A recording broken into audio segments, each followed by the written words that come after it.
نبی پاک صلی اللہ علیہ وسلم فرماتے ایک شخص تھا بنی اسرائیل میں، بڑا مالدار تھا، تو پھر اس پہ غربت آ گئی۔ جب غربت آئی تو رو پڑا، کہنے لگا اے اللہ میں غریب ہو گیا ہوں، میری مدد فرما، میں نے بڑی نافرمانی کی ہے تیری۔ مالدار جب تھا تو بڑی موت، یا اللہ میں نے بڑی اب نہیں کروں گا، مجھے اس غربت سے نکال۔ تو اللہ نے فرشتوں سے کہا کہ دے دو جو مانگتا ہے۔ فرشتے کہنے لگے یا اللہ یہ توبہ کر کے نہیں آیا، ڈر کے نہیں آیا، یہ تو الجھ گیا تب آیا ہے، یہ تجھ سے ڈر کے ہوتا ہے نا ایسے کہ لوگ اللہ سے نہیں ڈرتے جتنا غربتوں سے معاذ اللہ ڈرتے۔ یا اللہ یہ تو وہ الجھ گیا تب آیا۔ تو اللہ نے فرمایا پتہ مجھے بھی ہے، لیکن آ تو گیا ہے، چلو دے دو۔ تو کہا یا اللہ اگر دے دیا تو دوبارہ نہیں آئے گا۔ فرمایا اس کا بھی مجھے پتا ہے، تم دے دو۔ اسے دے دیا۔ جب دولت مل گئی نا تو کہنے لگا وہ تو میں نے اس طریقہ سے ہی استعمال کیا اس لیے کامیاب ہو گیا۔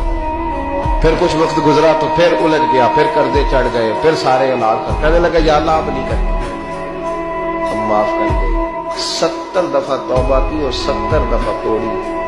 حبیب کریم فرماتے ایک دن بستر پہ تھا، آسانی تھی، 70 دفعہ فرشتوں نے کہا یا اللہ یہ جھوٹا ہے، جھوٹ بولتا ہے، یہ تو غربت ہے، یہ تو تیری بارگاہ میں آیا ورنہ کبھی نہ آتا، بیمار ہوا ہے تو آیا، اس کا تو بچہ بیمار ہوا ہے تو آیا ورنہ کبھی نہ آتا۔